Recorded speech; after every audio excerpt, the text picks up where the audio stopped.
एक बार अर्जुन ने भगवान से प्रश्न किया, ध्यान से सुनिएगा। भगवान से पूछा अर्जुन ने, प्रभु ये बताइए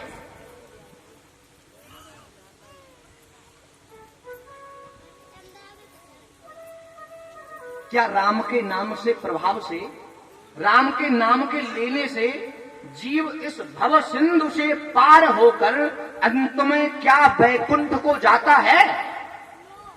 हम सबका प्रश्न है कि नहीं ये?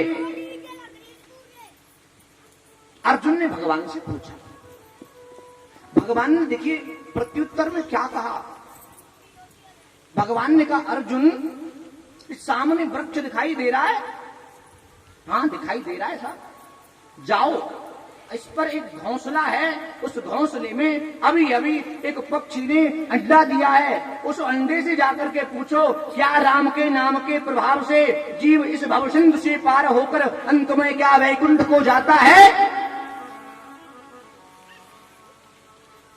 अर्जुन बोला, महाराज अंडा उत्तर देगा, पर आप कह रहे हो तो जाता हूं। अर्जुन गया।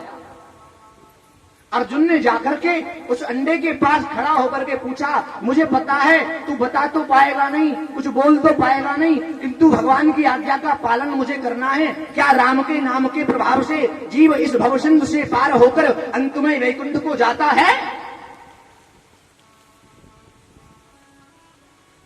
कुछ समय पहले जो अंडा अभी जन्मा है वो हिला, नीचे गिरा और टूट करके मर गया, नष्ट हो गया। अर्जुन आया, प्रभु वो तो मर गया, मेरे पूछते ही मर गया, ये मर गया। चलो कोई बात नहीं, सामने जाओ, सामने ये घर दिखाई दे रहा है, एक किसान का घर है, ब्राह्मण किसान है ये, इसके यहाँ जाओ, अभी अभी इसकी गाय ने बछड़े को जन्म दिया है, उस बछड़े से जाकर के पूछो क्या राम के नाम के प्रभाव से जीव इस भवसिंधु से पार होकर अंत में वैकुंठ को जाता है?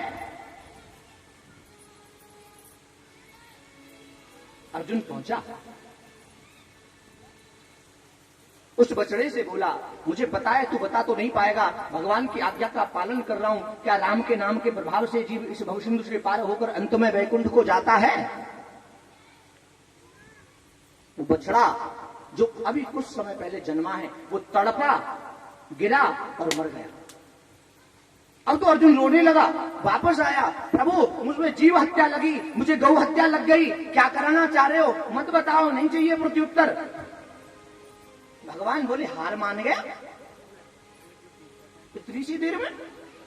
जीव की भी यही स्थिति है। अगर किसी ने बता दिया माला करियो 11 गुरु मंत्र की, 11 माला, कौन करेगा महाराज 11 माला? रामचरितमानस में अंत में तुलसी बाबा ने कुछ चौपाई लिखी है, बाद में सुनाऊंगा प्रश्न पूरा करके। मतलब हम लोग बहुत जल्दी परेशान हो जाते हैं, अच्छी चीज के लिए भी करना न पड़ जाए, बस कुछ सब कुछ किया कराया चाहिए। प्रेम से बोलो राधे राधे। अर्जुन को भेजा, बछड़ा मर गया। भगवान ने फिर कहा कि अब एक बार और जा। कहां जाऊं? सामने राजमहल दिखाई दे रहा है, इस राजमहल में अभी अभी राजा के एक संतान हुई है, राजा के यहां पर पुत्र का जन्म हुआ है। जा ज्योतिषी का रूप धारण करके और कहना मुझे इसका भविष्य देखना है, मैं ज्योतिषी हूं, और जाकर के उस बच्चे से पूछना क्या राम के नाम के प्रभाव से जीव इस भव सिंधु से पार होकर अंत में वैकुंठ को जाता है।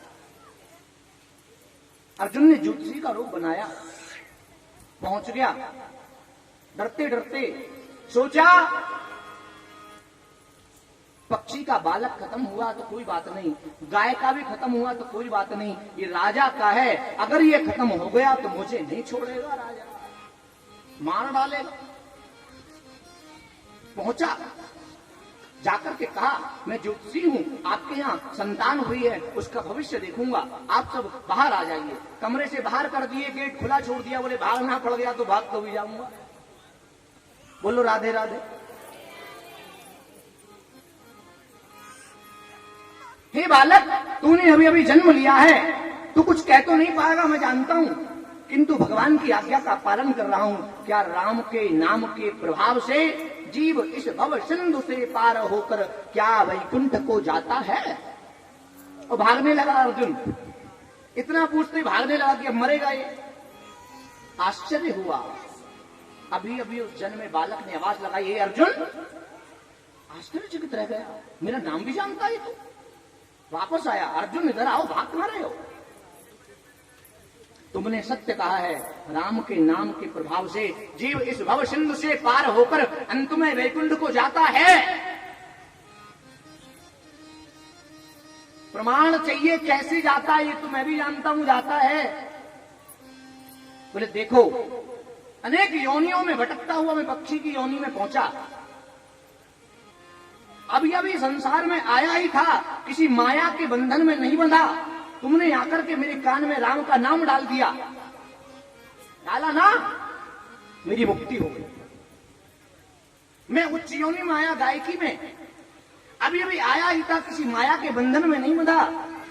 तुमने आकर के फिर मेरे कान में राम का नाम डाल दिया, मेरी वहां से भी मुक्ति हो गई।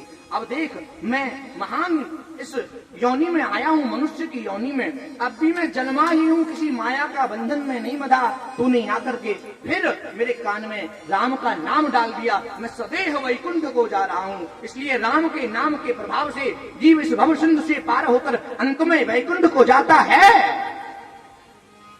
बिल्कुल जाता है, इसमें कोई संदेह नहीं है।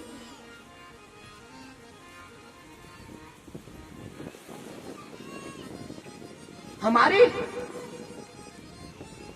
कष्टों से निमृत जिंदगी, कष्टों से बनी हुई इस जिंदगी में हम लोग राह से भटक जाते हैं, जबकि भगवान की भक्ति यह कहती है कि जब कष्ट आए तो अपने भजन को, अपनी भक्ति को, अपनी पूजा को 3 गुना बढ़ा दो, और ऊंची कर दो, और बढ़ा दो, और समय देने लगो।